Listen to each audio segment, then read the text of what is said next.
Hello student, civil jobs academy के YouTube channel में आप सभी का बहुत बहुत स्वागत है।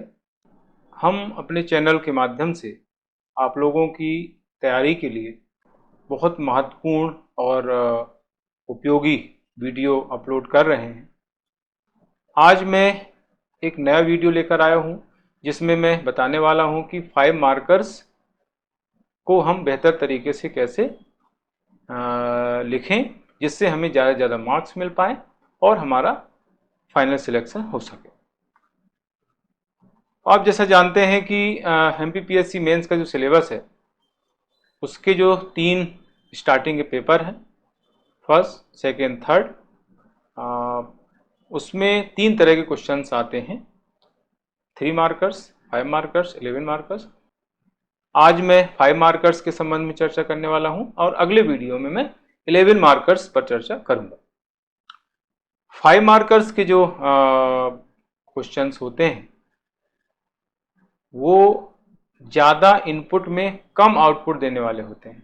इसका मतलब यहाँ पर ये है कि इनमें ज़्यादा मेहनत हम करते हैं तब हमें मार्क्स मिल पाते हैं। 3 मार्कर्स में 3 में से 3 लाना ज़्यादा इजी है। 5 मार्कर्स, 11 मार्कर्स के जो क्वेश्चंस हैं उनमें फुल मार्क्स लाना बहुत टफ होता है। 5 मार्कर्स के जो क्वेश्चंस हैं उनमें एवरेज 3 नंबर आते हैं। अगर आप बहुत बेहतर तरीके से उनको लिखते हैं, एक्सटेंड तरीके से लिखते हैं तो 4, 4.5 तक नंबर मिल सकते हैं। तो ये नंबर कैसे मिलेंगे आपको, उसके क्या तरीके हो सकते हैं, उन्हीं के बारे में आज मैं चर्चा करने वाला हूँ। देखिए, आपका जो सिलेबस है उसके अकॉर्डिंग 5 मार्क्स का आंसर लिखने के लिए आपको जो वर्ड्स दिए गए हैं वो 50 वर्ड्स हैं या 5 से 6 लाइन उसमें दिए गए हैं, आपके सिलेबस में लिखा हुआ है। आपकी जो कॉपी मिलती है उसमें 8 से 9 लाइन दी रहती हैं। इसका मतलब यहाँ पर यह हुआ कि 50 से 60 वर्ड्स तक आप जो है 5 मार्कर्स के जो आंसर्स हैं उनको आप जो है 50 से 60 वर्ड्स तक लिख सकते हैं, है ना। तो ये इस तरीके से आपका पैटर्न है, आपका सिलेबस है। अब इसमें मैं आगे बताने वाला हूं कि किस तरीके से जो है हम इनको बेहतर बनाएं जिससे हमें ज़्यादा से ज़्यादा मार्क्स मिल सकें। इसके लिए क्या टिप्स हैं, क्या ट्रिक्स हैं, उस पर मैं चर्चा करने वाला हूं। ये है 5 मार्कर्स में अच्छे मार्क्स लाने के लिए ट्रिक्स, इस पर बात करने वाले हम लोग। तो इसका मैंने क्रम सबसे पहले बताया हुआ है कि आपको 5 मार्कर्स कहाँ पर लिखना है।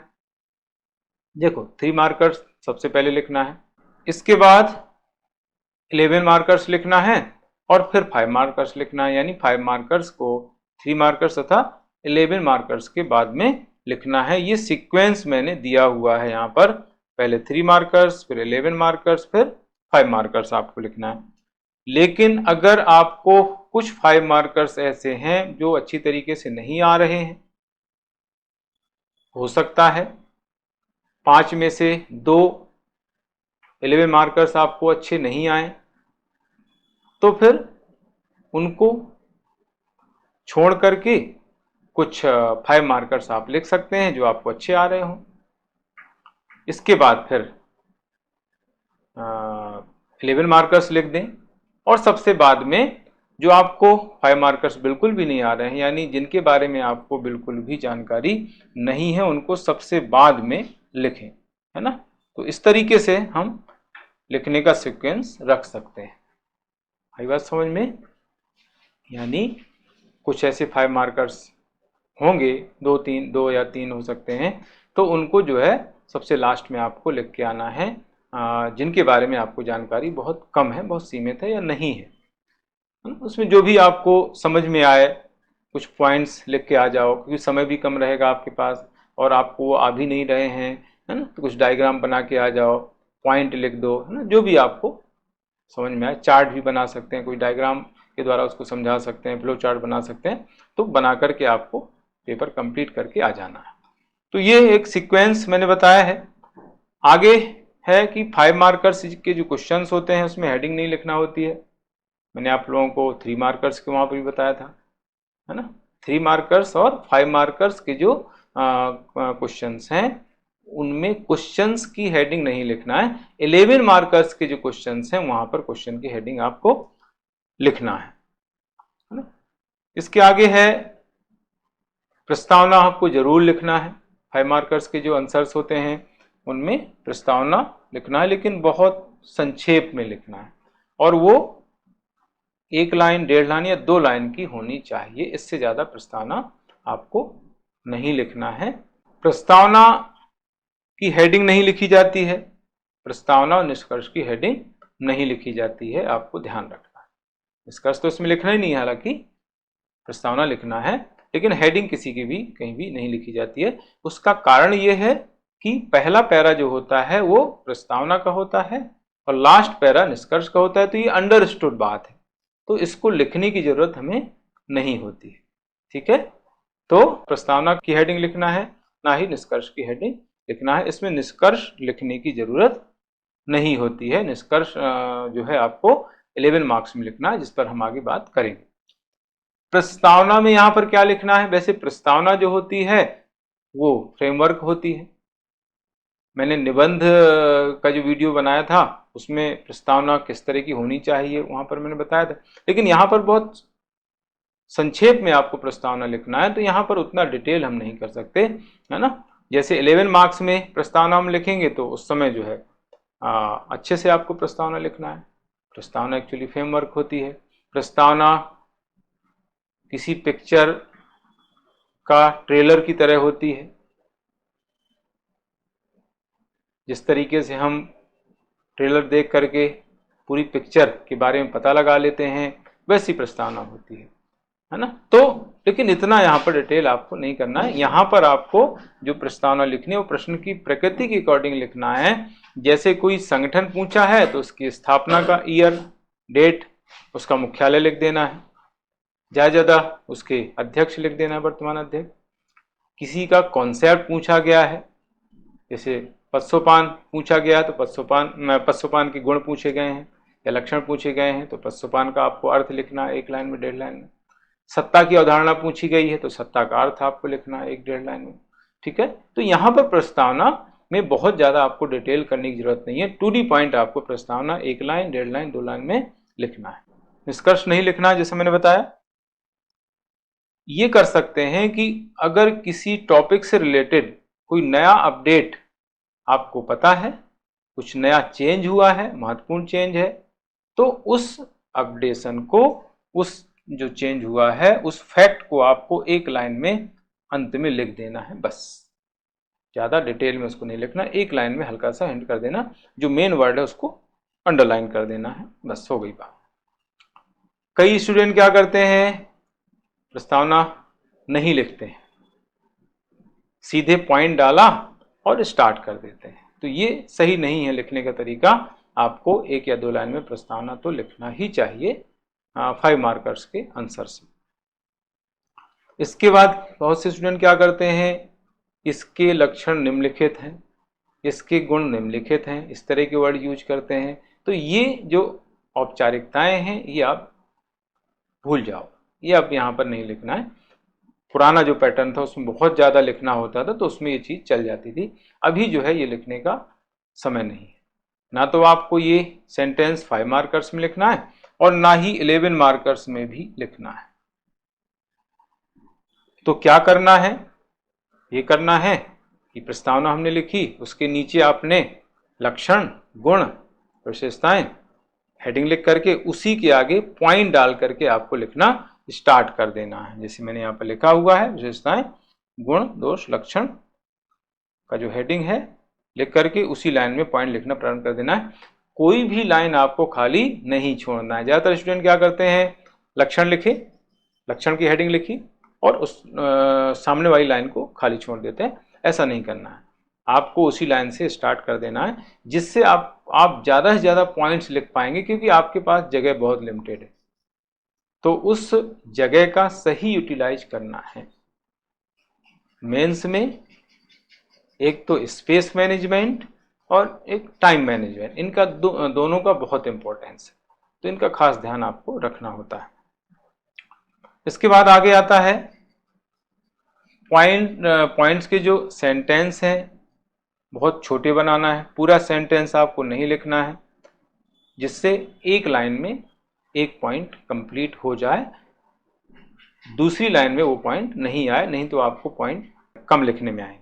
ठीक है, जैसे हम लिखते हैं करता है, होता है, जाता है ना, तो करता है की जगह करना, जाता है की जगह जाना, होता है की जगह होना, ऐसे है जो वर्ड है ये कम हो जाएगा, तो उससे काफी जो है वर्डन कम हो जाएगा, आपका लिखना कम हो जाएगा। इसके अलावा जैसे पशुपान में हम इसके लक्षण लिखते हैं, ऐसा संगठन पिरामिडाकार होता है, ये पूरा सेंटेंस। अब इसको हम शॉर्ट में कैसे लिखेंगे, पिरामिडाकार संगठन। इसमें एक पॉइंट आता है, ऐसे संगठन में कार्य उचित माध्यम द्वारा होता है, तो हम लिख देंगे उचित माध्यम द्वारा कार्य। बस इस तरीके से आपको पॉइंट का जो सेंटेंस है उसको छोटा बनाना है, ताकि ज्यादा से ज्यादा पॉइंट आपको लिखने में आए। लेकिन ये यहां पर ध्यान रखना है कि जो सेंटेंस आप लिख रहे हैं वो सार्थक होना चाहिए, सारगर्भित होना चाहिए। ऐसा नहीं आपने लिख तो दिया, उसका कोई मीनिंग नहीं निकल पा रहा है, एग्जामिनर समझ ही नहीं पा रहा है कि आपने ये क्या लिखा है, तो ऐसा नहीं करना है। सारगर्भित या सार्थक सेंटेंस आपको लिखना है, गैर जरूरी तरीके से उसको छोटा नहीं करना है। पॉइंट अगर ज्यादा छोटा है और आपके पास स्पेस उसी लाइन में बच रहा है, तो एक लाइन में दो सेंटेंस भी हम लिख सकते हैं, जैसे ये लिखा हुआ है। यदि पॉइंट छोटे हैं तो एक लाइन दो पॉइंट्स भी लिखे जा सकते हैं, जिससे ज्यादा पॉइंट आप लिख सकते हैं और इसी के नंबर आपको मिलते हैं। 5 मार्कर्स के जो आंसर्स होते हैं उसमें एवरेज 5 से 6 पॉइंट्स आने चाहिए, इससे कम अगर पॉइंट आते हैं तो आपको नंबर कम मिले। मिनिमम 5 तो होने ही चाहिए, 6 हो तो और अच्छी बात है, 7 हो तो और भी अच्छी बात है। 7 से ज्यादा पॉइंट तो खैर लिख भी नहीं पाएंगे, क्योंकि कुछ पॉइंट जरूर ऐसे आ जाते हैं कि जो 2 लाइन में हमें लिखना होता है, 2 लाइन का इंट्रोडक्शन आपका हो ही जाएगा लगभग, तो ऐसे 5, 6, 7 पॉइंट ही आप लिख पाएंगे, इससे ज्यादा नहीं लिख पाएंगे। इसके आगे है, इसमें जो पॉइंट हम लिखते हैं वहां पर हेडिंग नहीं लिखना है, पॉइंट्स की हेडिंग नहीं लिखना है। लिखना क्या है, क्या करना है, पॉइंट्स के अंदर जो मेन वर्ड होते हैं उनको हमें अंडरलाइन कर देना है, इस तरह से, है ना। इसमें पॉइंट्स की हेडिंग नहीं लिखना है। पॉइंट्स की हेडिंग जो है आपको 11 मार्कर्स में लिखना है, अभी हम आगे उस पर चर्चा अगले वीडियो में करेंगे। यहां पर हेडिंग नहीं लिखना है, पॉइंट छोटा बनाना है और उस पॉइंट के अंदर जो मेन वर्ड होते हैं उन वर्ड्स को आपको जो है अंडरलाइन कर देना है। अंडरलाइन ज्यादा हाईलाइट नहीं करना है, मैंने पिछले वीडियो में बताया था कि नहीं तो वो पहचान चिन्ह के रूप में उसको स्वीकार कर सकता है, जिससे आपकी कॉपी चेक नहीं होगी, आपकी कॉपी चेक होना रुक सकती है ना। तो इस तरीके से आपको ध्यान रखना है। इसके अलावा कुछ क्रिएटिव वर्क भी हम कर सकते हैं। 11 मार्कर्स के जो आंसर्स होते हैं उसमें तो सभी आंसर्स में आपको कुछ ना कुछ एक्स्ट्रा वर्क करना है, क्रिएटिव वर्क करना है, यहाँ पर भी हम कर सकते हैं, है ना। साइड में थोड़ा सा स्पेस ले करके वहां पर क्वेश्चन की प्रकृति के अकॉर्डिंग मैप है, डायग्राम है, चार्ट है, पाई चार्ट है, ग्राफ है, हम बना सकते हैं। किसी में डायग्राम बनता है, किसी में मैप बनता है, किसी में पाई चार्ट बनता है, किसी में चार्ट बनता है, किसी में ग्राफ बनता है, वो क्वेश्चन की प्रकृति के अकॉर्डिंग होता है ना। तो जो क्वेश्चन की डिमांड है उसके अकॉर्डिंग हमें जो है ये क्रिएटिव वर्क अनिवार्य रूप से करना है। अगर नहीं उसमें डिमांड है तो नहीं करना है, सीधी सी बात है, डिमांड के अनुसार करना है ना। तो इस तरीके से देखिए, इसमें खाली पेज मैंने अपलोड कर रखा है, तो आप यहाँ से समझ सकते हैं। ये जो स्पेस है, इस स्पेस का आपको जो है यूटिलाइज डायग्राम बनाने में करना है। Diagram, map, chart, pie chart, graph, इसको बनाने में करना। जैसे कोई वृद्धि दर्शाना है, जनसंख्या वृद्धि है, लिंगानुपात में वृद्धि है या कमी है, विकास दर में वृद्धि है, बेरोजगारी दर में वृद्धि है, गरीबी में कमी है, तो उसको हम ग्राफ के द्वारा ऐसे बना सकते हैं। आप सभी जानते ही हैं, इस तरीके से ग्राफ बना करके हम ऐसे बता सकते हैं। ये अगर परसेंटेज आपको बताना है, अलग अलग परसेंटेज दिए गए हैं, जैसे जीडीपी में तीनों क्षेत्रों का योगदान आपको बताना है, तो उसको हम पाई चार्ट के जरिए ऐसे बताते हैं, है ना, इस तरीके से ऐसे ऐसे ऐसे ऐसे बताते हैं। ऊर्जा में अलग अलग जो विद्युत है, ताप विद्युत है, जल विद्युत है, पवन ऊर्जा है ना, सौर ऊर्जा है, परमाणु ऊर्जा है, इनका पार्टिसिपेशन बताना है, इनका योगदान बताना है, तो हम पाई चार्ट के माध्यम से बताते हैं। ज्योग्राफी का कोई क्वेश्चन है, हिस्ट्री का कोई क्वेश्चन है, तो उसमें हम मैप बना देते हैं, यहाँ पर छोटा मैप, एमपी का मैप या इंडिया का मैप, ऐसे मैप छोटा सा बना देते हैं। तो इस तरीके से जो है हमें कुछ एक्स्ट्रा वर्क यहाँ पर करना जरूरी है, ठीक है, तभी आपको ज़्यादा से ज़्यादा मार्क्स मिलेंगे, ये आप ध्यान रखें, है ना। इसके आगे इसके टाइप्स मैंने यहाँ पर लिख रखे हैं, किस किस तरीके से 5 मार्कर्स पूछे जा रहे हैं, पूछे जा सकते हैं, उसके प्रकार यहाँ पर मैंने बताए। जैसे 3 मार्कर्स के प्रकार भी मैंने वहाँ पर बताए थे, और इनको कैसे लिखना ये भी हम आगे चर्चा करने वाले हैं। इसमें गुण दोष पूछे जाते हैं, जैसे सत्ता के गुण दोष पूछ लिए, पत्सोपान के गुण दोष पूछ लिए, मौलिक कर्तव्य है, मौलिक अधिकार है, डीपीएसपीएस के गुण दोष पूछ लिए। इसमें क्या करते हैं, जैसे पत्सोपान के गुण दोष पूछे हैं, तो पत्सोपान का 1 या 2 लाइन में अर्थ आपको लिख देना, उसकी डेफिनेशन लिख देना, फिर सीधे गुण या दोष हेडिंग लिख देंगे, फिर उसके जस्ट आगे से पॉइंट डाल करके हमें जो है छोटे छोटे पॉइंट बना के लिख देना है। तो ये है इस तरीके से गुण दोष का 5 मार्कर्स। अब आगे महत्व या भूमिका आपको जो है पूछी गई है 5 मार्कर्स में, उसमें भी यही करना है। एनजीओ या राष्ट्रीय महिला आयोग की भूमिका या महत्व, तो एनजीओ का अर्थ लिखना है आपको, फिर उसकी भूमिका लिख देना है, महत्व लिख देना है। ऐसे राष्ट्रीय महिला आयोग की भूमिका पूछी जाती है, तो राष्ट्रीय महिला आयोग की स्थापना, उसका जो अधिनियम है, उसकी जो धारा है, उसका उल्लेख करके उसका गठन का जो समय है, डेट है, ईयर है, वो आपको लिख देना है। इसके बाद भूमिका लिख करके उसको जो है पॉइंट में कंप्लीट कर देना है। इसके बाद कार्य संबंधी 5 मार्कर्स पूछे जाते हैं, जैसे राष्ट्रीय मानवाधिकार आयोग के कार्य पूछ लिए, तो राष्ट्रीय मानवाधिकार आयोग का गठन, उसका अधिनियम, उसका ईयर, डेट, मुख्यालय आपको लिखना है, फिर उसके कार्य लिखना है। फिर लक्षण विशेषताएं पूछी जाती हैं, तो उसका अर्थ लिख देना है, जो भी जिसकी विशेषताएं लक्षण पूछी गई हैं, फिर उसकी लक्षण विशेषताएं लिखना। तो इस तरीके से ये जो मैंने टाइप्स बताए हैं 5 मार्कर्स के, ये सारे आपको पॉइंट्स में लिखना है, प्रस्तावना लिख करके पॉइंट में सारे 5 मार्कर्स आपको लिखना है।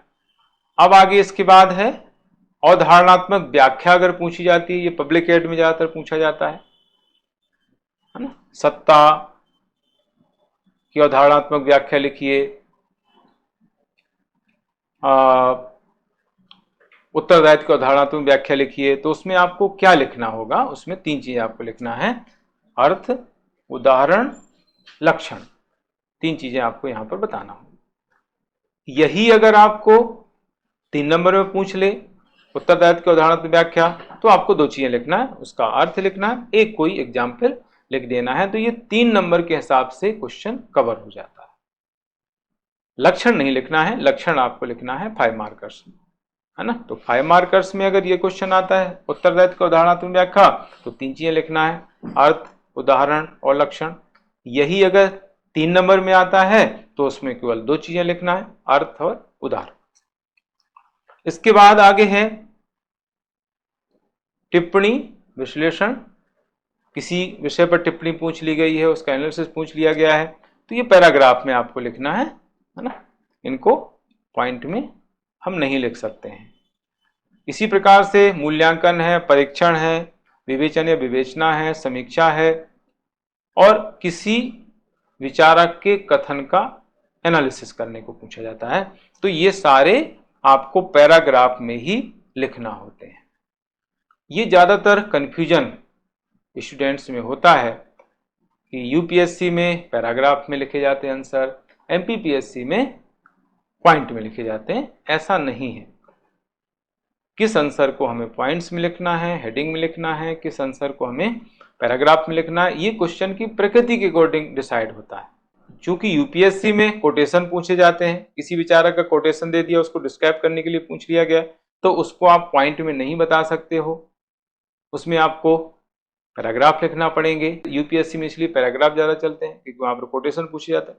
हमारे यहाँ पर सीधे क्वेश्चन आते हैं, लक्षण, गुण, दोष, विशेषताएं, महत्व, भूमिका, तो वहां पर जो है आपको पॉइंट या हेडिंग लिखने होते हैं। ये है, ठीक है।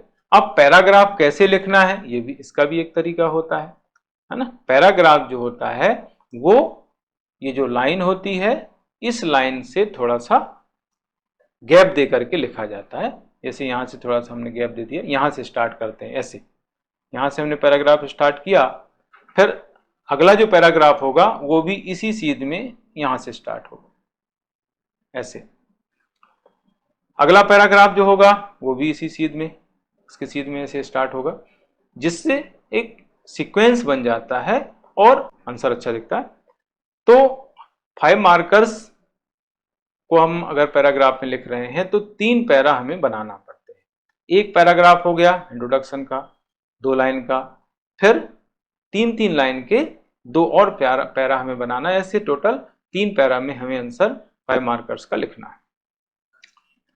अगर अंतर पूछा जाता है 5 मार्कर्स में,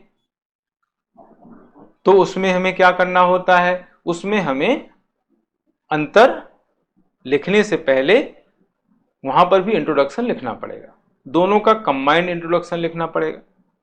बच्चे इसमें क्या करते हैं, सीधे उन्होंने जो है लाइन खींची, बीच में लाइन खींची, एक तरफ सत्ता एक तरफ शक्ति लिख दी और स्टार्ट हो गए, इंट्रोडक्शन नहीं लिखते हैं। लेकिन हमें यहां पर भी इंट्रोडक्शन लिखना है और दोनों का मिलाकर के इंट्रोडक्शन लिखना है, कंबाइंड लिखना है। जैसे सत्ता तथा शक्ति में अंतर पूछ लिया गया, यहां पर मैंने लिखा हुआ है, तो आपको इस तरह से लिखना है कि सत्ता तथा शक्ति अपना प्रभुत्व स्थापित करने तथा दूसरों से अपने आदेशों का अनुपालन सुनिश्चित करवाने के महत्वपूर्ण साधन है। ये आपको 1-1.5 लाइन में ऐसा हो जाएगा। फिर आपको नीचे एक टेबल बना के अंतर लिख देना है। अंतर लिखने के 3 तरीके होते हैं। एक तरीका परंपरागत तरीका है कि उसमें जो है पॉइंट डाल करके हमने लिखा सत्ता में ये होता है, जबकि शक्ति में ये होती है, एक तरीका हो गया। दूसरा तरीका है बीच में लाइन खींच करके एक तरफ लिख दिया सत्ता, एक तरफ लिख दी शक्ति। तीसरा तरीका एक आधार दे करके, एक बेस दे दिया हमने, आधार दे दिया और उस आधार पर हमने सत्ता तथा शक्ति के बीच अंतर लिखा है, तो वो ज्यादा बेस्ट तरीका होता है ना। उसमें 4 कॉलम आ जाते हैं, एक तरफ हमने लिख दिया क्रमांक, फिर आधार, फिर एक तरफ सत्ता और लास्ट में कॉलम हो गया शक्ति का। तो एक जो आधार दिया है उसके आधार पर जो है आपको अंतर बताना रहेगा, है ना। जैसे सत्ता शक्ति में जैसे एक अंतर हम लिखते हैं कि विधि का पुट, है ना, विधि का पुट एक आधार हो गया। तो सत्ता में विधि का पुट होता है, शक्ति में नहीं होता है। इस तरीके से बहुत सारे पॉइंट इसमें आ सकते हैं, मैंने एक एग्जाम्पल देकर आपको बताया। तो ये इस तरह से यहां तक हो गया। अब मैं आप लोगों को ये बताने वाला हूं कि इनको हम कैसे लिख सकते हैं। मैंने खुद अपने हाथ से कुछ 5 मार्कर्स उसी फॉर्मेट में लिखे हैं, उनको मैं जो है यहाँ पर आप लोगों को एक्सप्लेन करके बता रहा हूँ, जिससे आपको एकदम क्लियर हो जाएगा कि 5 मार्कर्स को हम कैसे लिखेंगे। तो देखिए ये पेपर 2 है, उसका पार्ट ए है, कंप्लीट पार्ट ए है। इसमें 5 यूनिट के क्वेश्चंस हैं, 3 यूनिट पॉलिटी की हैं, 4थी यूनिट पॉलिटिकल थिंकर्स की है और 5वीं यूनिट पब्लिक एडमिनिस्ट्रेशन की, आप जानते ही हैं। तो इन 5 यूनिट्स के मॉडल क्वेश्चन हैं, उनके आंसर मैंने जो है उसी फॉर्मेट में लिखे हुए हैं। इससे आपको पता चलेगा कि कितना मैटर इस स्पेस में आ रहा है, क्योंकि जब हम प्रिंटेड मैटर देखते हैं तो उसमें ये अंदाजा नहीं लग पाता है कि ये जो मैटर दिया है, ये मैटर जो है हाथ से लिखने में उस स्पेस में आ पाएगा कि नहीं आ पाएगा। लेकिन अब चूंकि मैंने हाथ से ही लिखा हुआ है, ये आपको भी हाथ से ही वहां पर लिखना है, तो आपको पता चल जाएगा कि ये इसमें आ सकता है ना। तो उसको मैं एक्सप्लेन कर रहा हूं। तो पहला क्वेश्चन है,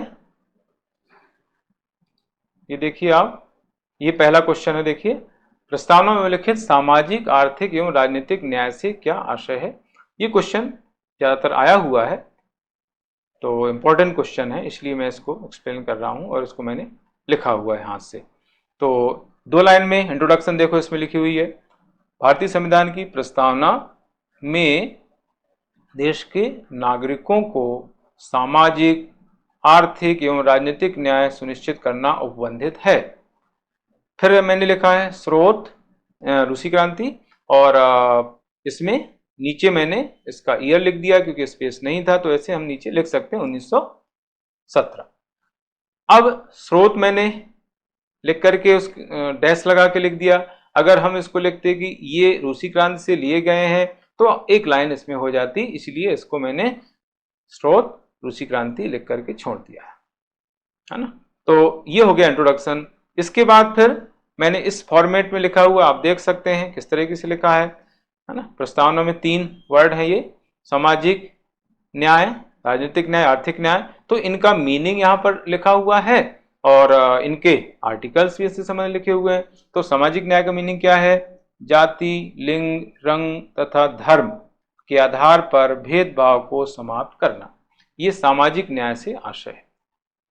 फिर इसके आर्टिकल्स लिखे हुए हैं, आर्टिकल्स आप देख सकते हैं, 15 है, 16 है, 29 है, 30 है, 39 है, 41 है, 42 है, ये इससे संबंधित आर्टिकल्स हैं। तो ये सामाजिक न्याय कंप्लीट हो गया। इससे ज़्यादा हम लिख ही नहीं सकते हैं क्योंकि स्पेस ही नहीं है और समय भी कम रहता है। इसी तरीके से राजनीतिक न्याय को हम किस तरह से डिफाइन करेंगे, तो यहाँ पे लिखा हुआ है, राजनीतिक जीवन में सभी को समान अवसर प्रदान करना। फिर जैसे वयस्क मताधिकार, इसका आर्टिकल भी लिखा हुआ है 326, और चुनाव लड़ने का अधिकार, है ना।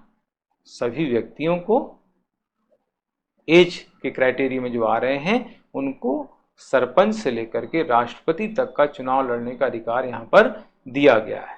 तो ये राजनीतिक जीवन में स्वतंत्रता है और इसी को हम राजनीतिक न्याय कह सकते हैं। राजनीतिक जीवन में समान अधिकार ये दिया गया है।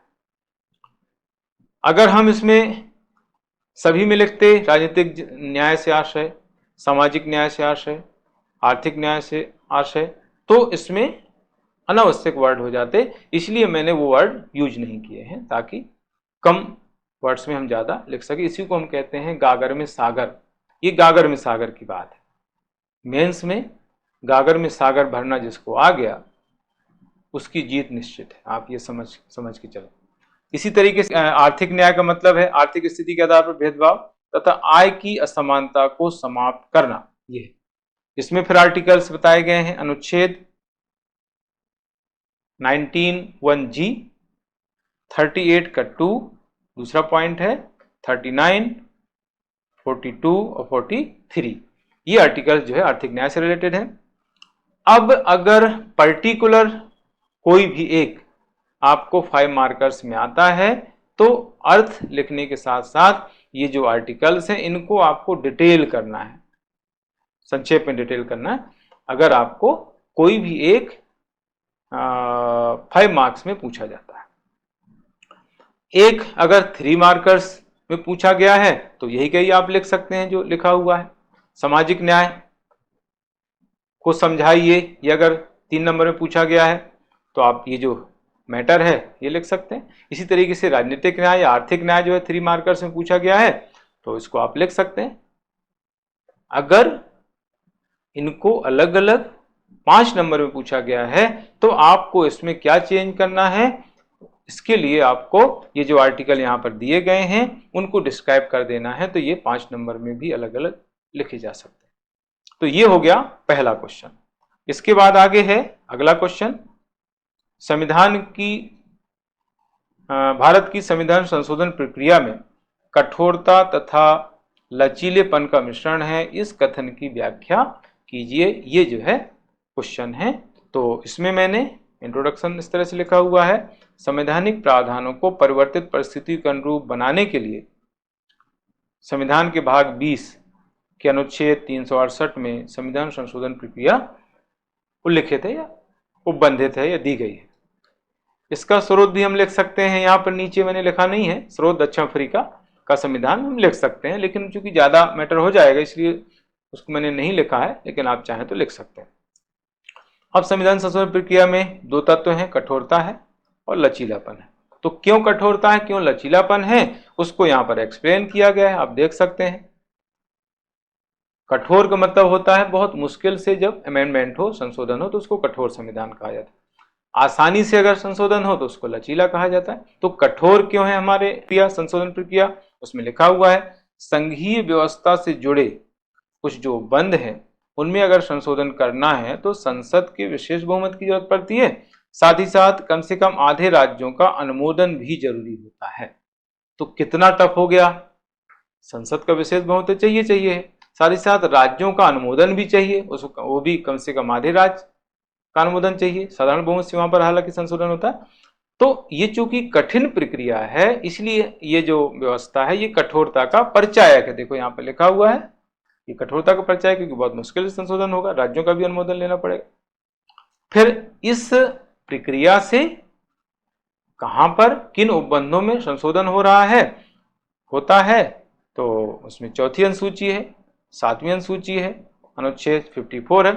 यहाँ पर जो है इनका डिटेल बताने का ये सब्जेक्ट नहीं है, विषय नहीं है। यहाँ पर सिर्फ मैं ये बताना चाह रहा हूँ कि क्वेश्चन जो भी क्वेश्चंस हैं 5 मार्कर्स, उनमें किस तरीके से आपको लिखना है, किस तरह की फॉर्मेटिंग करना है, किस तरह से मैटर उसमें उस क्वेश्चन में आएगा, ये मैं यहाँ पर बताना चाह रहा हूँ। इसका सभी का अलग अलग एक्सप्लेनेशन यहाँ पर मुझे करने की जरूरत नहीं है कि चौथी अनुसूची में क्या है, 7वीं अनुसूची में क्या है, आर्टिकल 54 में क्या है, ये सबको लगभग पता है ना। यहाँ पर सिर्फ मैं बताना चाह रहा हूँ कि ये मैटर 5 मार्कर्स में आ पाएगा कि नहीं आ पाएगा, वो आप देख सकते हैं किस तरीके से मैंने इसको मैनेज किया हुआ है लिख करके। फिर लचीलेपन की अगर बात हम करें तो लचीलापन क्यों है ना, तो कुछ उपबंध ऐसे हैं जिनमें संशोधन केवल संसद ही कर रही है, उसमें राज्यों का अनुमोदन लेना ही नहीं है। संसद कुछ में तो साधारण बहुमत संशोधन कर रही है और कुछ के लिए विशेष बहुमत की जरूरत पड़ती है। तो ये लचीलेपन का परिचायक हो गया। जैसे नए राज्य की स्थापना है, वर्तमान राज्य के नाम क्षेत्र सीमा में परिवर्तन है, नागरिकता संबंधी प्रावधान है, पांचवी अनुसूची है, छठी अनुसूची है, इन सभी में संशोधन संसद केवल साधारण बहुमत से करती है, इनके लिए साधारण बहुमत की जरूरत होती है। मौलिक अधिकार है, प्रस्तावना है, मौलिक कर्तव्य है, डीपीएसपी है, इनमें संशोधन करने के लिए संसद का विशेष बहुमत चाहिए रहता है। तो ये यहाँ पर देखो लिखा हुआ है। तो ये है इस तरीके से दूसरा जो क्वेश्चन उसका आंसर। आगे बढ़ते हैं। हाँ, तो अगला क्वेश्चन है भारत निर्वाचन आयोग को निर्वाचन के दौरान प्राप्त शक्तियों का उल्लेख कीजिए, ये क्वेश्चन है। तो इसका आंसर मैंने इस तरह से लिखा है, देखिए। तो इसका इंट्रोडक्शन पहले आपको लिखना है। निर्वाचन जैसे लोकतांत्रिक दायित्व के निर्वहन के लिए संविधान के अनुरूप अनुच्छेद 324 के तहत भारत निर्वाचन आयोग का गठन 25 जनवरी 1950 को किया गया या हुआ। तो स्पेस कम होने की वजह से मैंने उसको जो ईयर है 1950 नीचे लिख दिया है, इसमें कोई प्रॉब्लम नहीं होती है। इसके बाद फिर शक्तियां, जैसे मैंने पहले बताया है कि हेडिंग लिख करके वहीं से आपको पॉइंट लिखना स्टार्ट करना है और जो मेन वर्ड है उसको अंडरलाइन करना है, जैसे इसमें किया हुआ है, आप देख सकते हैं। तो इसमें पहली जो शक्ति है राजनीतिक दलों को मान्यता प्रदान करना और उन्हें चुनाव चिन्ह आवंटित करना। जैसे आप पार्टी को जो है अभी राष्ट्रीय दल की मान्यता दी गई है निर्वाचन आयोग द्वारा। मानदंड अगर पूरा कोई दल नहीं कर रहा है तो उसकी मान्यता को समाप्त भी किया सकता है, जैसे अभी कुछ दलों की मान्यता को समाप्त किया गया है। राजनीतिक दलों तथा उम्मीदवारों के लिए चुनाव आचार संहिता निर्मित करना तथा इसके उल्लंघन पर कार्रवाई करना। चुनाव आचार संहिता के दौरान नई नियुक्तियां जो की जाती हैं, स्थानांतरित किए जाते हैं, उन पर रोक लगा सकता है भारत निर्वाचन आयोग। फिर उम्मीदवारों की जो निर्वाचन संबंधी योग्यता अयोग्यता है उसकी जांच आयोग द्वारा की जाती है। योग्यताएं निर्धारित संसद करती है, जैसे जन प्रतिनिधित्व कानून 1951, इसके तहत उम्मीदवारों की जो योग्यताएं हैं वो डिसाइड की गई हैं। तो वो योग्यताएं जो उम्मीदवार हैं वो अगर पूरी नहीं करते हैं, उनकी सदस्यता को समाप्त करने के लिए भारत निर्वाचन आयोग राष्ट्रपति राज्यपाल से रिकमेंड करता है और फिर राष्ट्रपति राज्यपाल उनकी सदस्यता को निरस्त कर सकते हैं। तो ये हो गया इस तरह से भारत निर्वाचन आयोग का क्वेश्चन। आगे है, पिछले कुछ वर्षों से तीव्र हो रहे जन आंदोलनों के प्रमुख कारणों को नवीन उदाहरण देकर स्पष्ट कीजिए। ये अगला क्वेश्चन है। तो इसको जो है इस तरह से मैंने लिखा है, इसका पहले इंट्रोडक्शन। जागरूक जनता द्वारा किसी व्यवस्था अथवा कानून के विरुद्ध किया गया आंदोलन जन आंदोलन कहलाता है, इसकी डेफिनेशन हो गई। फिर नया एग्जाम्पल मैंने यहाँ पर दिया है, मणिपुर में हिंसात्मक जो आंदोलन अभी चल रहा है उसका एग्जाम्पल यहाँ पर मैंने दिया हुआ है। फिर इसके कारण यहाँ पर लिखे हुए आप देख सकते हैं, है ना। जनता द्वारा सरकार की नीति या कानून का विरोध करना ये कारण है। जैसे किसान आंदोलन है, CAA के विरुद्ध आंदोलन हुए थे, है ना। नागरिकता संशोधन जो अधिनियम था CAA, उसके खिलाफ आंदोलन हुए। किसान आंदोलन कृषि कानूनों के खिलाफ हुए, तो कृषि कानून तो हटा दिए गए थे, है ना। CAA अभी लागू है। अपने अधिकारों की मांग करने के लिए आंदोलन होते हैं, जन आंदोलन, जैसे आरक्षण को लेकर के आंदोलन किए जाते हैं। वर्तमान व्यवस्था में परिवर्तन करके किसी नई व्यवस्था को लागू करने के संबंध में होते हैं। जैसे महंगाई बहुत ज़्यादा बढ़ रही है, बेरोजगारी बढ़ रही है, तो उसके खिलाफ जो है आंदोलन किया जाता है। जैसे अभी MPPSC द्वारा रिजल्ट जारी नहीं किए जा रहे थे, एग्ज़ाम प्रॉपर नहीं हो पा रही थी, तो उसके खिलाफ आंदोलन किए जा रहे थे MPPSC के खिलाफ स्टूडेंट्स द्वारा। तो इस तरीके से धर्म विरोधी बयानबाजी का विरोध करने के लिए आंदोलन किए जाते हैं। जैसे नूपुर शर्मा द्वारा जो है एक स्टेटमेंट दिया गया था, तो उसके खिलाफ बहुत ज़्यादा आंदोलन हुआ था उस समय, पुरानी बात है। पृथक जिले तथा पृथक राज्य की मांग करने के लिए भी आंदोलन होते हैं, जैसे पृथक बुंदेलखंड राज्य की मांग लगातार की जा रही है। तो ये इस तरीके से ये क्वेश्चन है। अगला है, मीडिया, इलेक्ट्रॉनिक, प्रिंट और सोशल मीडिया को देश तथा जनता के प्रति जवाबदेह बनाने के लिए महत्वपूर्ण सुझाव प्रस्तुत कीजिए, ये क्वेश्चन है। तो इसका आंसर मैंने कहा है, एक्चुअली कुछ दिनों पहले मीडिया को लेकर के काफ़ी चीज़ें चली हैं, कुछ मीडिया में घटनाएं हुई हैं, जैसे TRP घोटाला है, टूल किट मामला है, ट्विटर और सरकार के बीच विवाद है। तो इन सबको देखते हुए लोकतंत्र का जो चौथा स्तंभ है मीडिया, उस पर अनउत्तरदायी होने के आरोप लग रहे हैं। तो इसके संबंध में उसको उत्तरदायी बनाने के लिए क्या सुझाव हम दे सकते हैं, उस तरह के यहाँ पर सुझाव दिए गए हैं। तो जवाबदेह बनाने के लिए सुझाव, IT संबंधी कानून में परिवर्तन करना तथा नए IT कानून बनाने के लिए संबंधित वर्ग का परामर्श लेना। सोशल मीडिया प्लेटफॉर्म पर आपत्तिजनक सामग्री साझा करने पर मीडिया की जवाबदेही तय करना। सोशल मीडिया पर अश्लीलता परोस रही साइटों को तत्काल प्रतिबंधित करना। निजता के अधिकार के संरक्षण हेतु डेटा संरक्षण कानून बनाना। और लास्ट पॉइंट मैंने लिखा है, मीडिया पर उपलब्ध कंटेंट के सत्यापन के लिए एक विशिष्ट तंत्र गठित करना, जो अभी नहीं है। तो ये कुछ सुझाव मैंने अपनी तरफ से दिए हैं। ये ऐसी चीज़ें हैं कि जो आपको ऐसे कहीं मिलेंगी नहीं, बुक्स में सीधे नहीं मिलती हैं, खोजना पड़ती हैं, सर्च करना पड़ती हैं। तो ये मैंने सुझाव दिए हैं इस तरीके से। अगला है स्वयं सहायता समूह का क्वेश्चन है, मध्य प्रदेश के सामाजिक तथा आर्थिक उत्थान में स्वयं सहायता समूह यानी SHG की भूमिका की समीक्षा कीजिए, ये क्वेश्चन है।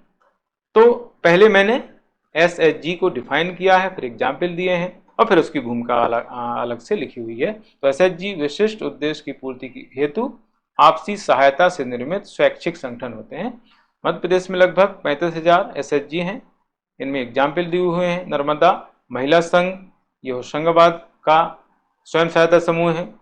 धन लक्ष्मी बैंक ये खरगोन का स्वयं सहायता समूह है। ये दो एग्जाम्पल मैंने दिए हुए हैं मध्य प्रदेश से रिलेटेड, क्योंकि मध्य प्रदेश का ये क्वेश्चन है। एसएचजी की भूमिका सामाजिक और आर्थिक उत्थान में क्या है, इसके देखो 6 पॉइंट टोटल दिए गए, 3-3 पॉइंट है। सामाजिक उत्थान में इसकी भूमिका क्या है, महिला सशक्तिकरण तथा जागरूकता का विकास करना, समूह के सदस्यों में मनोबल तथा आत्मविश्वास में वृद्धि करना, स्वनिर्णय की क्षमता तथा आत्मनिर्भरता का विकास करना। ये 3 पॉइंट हो गए सामाजिक उत्थान संबंधी। आर्थिक उत्थान संबंधी ऋण के लिए सेठ साहूकारों के शोषण से मुक्ति दिलाना, बचत भावना का विकास करना, गरीबी तथा बेरोजगारी को समाप्त करना, ये आर्थिक उत्थान संबंधी पॉइंट हैं। तो ये क्वेश्चन भी कंप्लीट हो जाता है। इसके आगे है अगला, ये राजनीतिक विचारक संबंधी क्वेश्चन है, कोटेशन है ये।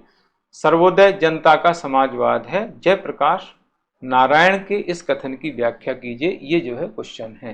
जैसे मैंने आप लोगों को अभी बताया है कि कथन की व्याख्या हमें पैराग्राफ में करनी होती है ना। तो इसका आंसर है सर्वोदय की धारणा सर्वे भवन्तु सुखिना पर आधारित है। सर्वे भवन्तु सुखिना यानी सभी लोग सुखी हों। इससे आशय प्रत्येक वर्ग का सभी क्षेत्रों में विकास तथा उसका कल्याण है ना। ये हो गया, वही लाइन लिखी हुई है जयप्रकाश नारायण के अनुसार सर्वोदय जनता का समाजवाद। उन्होंने सर्वोदय के माध्यम से शोषण विहीन, वर्ग विहीन तथा जाति विहीन समाजवाद की स्थापना पर बल दिया, जो राज्य की मशीनरी के बजाय जनता के आपसी सहयोग से ही संभव है। इसी को उन्होंने जनता का समाजवाद कहा है। फिर इसको मैंने एक एरो बना करके दर्शाया है, सर्वोदय, समग्र क्रांति, वर्ग विहीन, जाति विहीन, शोषण विहीन समाजवाद, फिर इससे जनता का समाजवाद आता है ना। तो एक सीक्वेंस है, पहले सर्वोदय होगा, उससे समग्र क्रांति आएगी, समग्र क्रांति होगी तो वर्ग विहीन, जाति विहीन, शोषण विहीन समाजवाद का उदय होगा और इसी से जनता का समाजवाद बन जाएगा। तो इस सीक्वेंस में मैंने एरो बना के इसको बताया हुआ है। और फिर नीचे लिखा है सर्वोदय की स्थापना के लिए उन्होंने क्या कहा है, किस पर बल दिया है, तो समग्र क्रांति, भूदान आंदोलन से जुड़े थे ये, ग्राम स्वराज की अवधारणा पर उन्होंने बल दिया है। तो ये क्वेश्चन भी हो गया। अगला क्वेश्चन है, ये भी राजनीतिक विचारक संबंधी है। पंडित दीनदयाल उपाध्याय का अंत्योदय विचार आज के समावेशी विकास का आधार है। ये भी कोटेशन है ना। पंडित दीनदयाल उपाध्याय ने अंत्योदय का विचार दिया है, वो आज के समावेशी विकास का आधार है, इसको डिस्क्राइब करना है। तो इसमें मैंने इंट्रोडक्शन लिखा है, भारत के हिंदुत्ववादी चिंतक पंडित दीनदयाल उपाध्याय के अंत्योदय दर्शन से आशय समाज की अंतिम पंक्ति के व्यक्ति के उदय अर्थात उसके जीवन स्तर में सुधार करना है। यानी समाज की अंतिम पंक्ति में जो व्यक्ति खड़ा है उसके जीवन स्तर में सुधार करना, उसका विकास करना, इसको कहते हैं अंत्योदय, अंत का उदय करना। ठीक है। उपाध्याय जी के अंत्योदय दर्शन के अंतर्गत जो पिछड़े वर्ग हैं, गरीब हैं, दलित हैं, उनका उत्थान करके उनको समाज की मुख्य धारा से जोड़ने पर बल दिया जाता है, जिससे समावेशी विकास को बढ़ावा मिलता है। यह स्पष्ट, अंत्योदय के माध्यम से समग्र राष्ट्र ही नहीं बल्कि समग्र विश्व का सम्यक तथा संपूर्ण विकास संभव है, जो समावेशी विकास का परिचायक है। ये इसका आंसर है, सटीक आंसर है। आप इसको तैयार कर सकते हैं, काफी अच्छा मैंने लिखा हुआ है। इसके बाद आगे है, ये 2 पब्लिक एडमिनिस्ट्रेशन के क्वेश्चंस हैं। लोक प्रशासन के महत्व को स्पष्ट कीजिए, ये क्वेश्चन है। इसका आंसर मैंने इस तरह से लिखा है, पुलिस राज्य के स्थान पर लोक कल्याणकारी राज्य की स्थापना से लोक प्रशासन का महत्व बढ़ गया है। आज गर्भ से लेकर कब्र तक, इसको इन्वर्टेड कोमा में बंद करके लिखना है, गर्भ से लेकर कब्र तक व्यक्ति की प्रत्येक गतिविधि लोक प्रशासन द्वारा नियंत्रित तथा निर्देशित होती है। मैंने इसका इंट्रोडक्शन बनाया है, मेरा जो नोट्स है पब्लिक एड का वहां पर भी लिखा हुआ है, आप देख सकते हैं। मैंने खुद जो है ये इस तरह का इंट्रोडक्शन बनाया है। फिर आपको महत्व के पॉइंट लिखना है, सीधे सीधे हैं, इसमें कोई दिक्कत नहीं है। महत्व में नीतियों का निर्माण तथा उनका क्रियान्वयन करना, प्राकृतिक जो आपदाएं होती हैं उस समय जो प्रभावित व्यक्ति हैं उनको राहत उपलब्ध कराना, उनका प्रबंध करना। एनडीआरएफ, एसडीआरएफ की जो टीम होती हैं ये ज़्यादातर काम करती हैं। सांप्रदायिक दंगों पर नियंत्रण रख के कानून व्यवस्था बनाए रखना, जनता को विभिन्न प्रकार की सेवाएं जैसे शिक्षा है, स्वास्थ्य है, सुरक्षा है आदि उपलब्ध कराना। नई जो चुनौतियां आ रही हैं सरकार के सामने, देश के सामने, उसमें आतंकवाद है, नक्सलवाद है, साइबर क्राइम है, महामारी है जैसे कोरोना है ना, इनका सामना करना, है ना, इनका समाधान करना। तो ये हो गया इस तरीके से ये आंसर। इसके बाद लास्ट क्वेश्चन है, देखिए, लोक प्रशासन के विषय के रूप में विकास संबंधी विभिन्न चरणों की मुख्य विशेषताएं लिखिए। ये पिछले बार 2020 में लॉन्ग क्वेश्चन में पूछा गया था, यानी 11 नंबर में पूछा गया था, और इसको मैंने 5 मार्क्स में यहाँ पर दिया हुआ है। तो इसको 5 मार्क्स में कैसे लिखेंगे, देखिए, लोक प्रशासन का एक विषय के रूप में उदय अमेरिका में हुआ। यहाँ से प्रारंभ होकर के 6 चरणों से गुजरते हुए यह पूर्ण अध्ययन शास्त्र बन गया है। ये इंट्रोडक्शन हो गया। फिर इसको टेबल में मैंने जो है इसके चरण और इसकी विशेषताएं लिखी हुई हैं। तो पहला चरण है, इसका समय आपको बताना है 1887 से 1926। इसमें 2 खास विशेषताएं हैं। लोक प्रशासन के एक विषय के रूप में जन्म हुआ है, उसका समय 1887।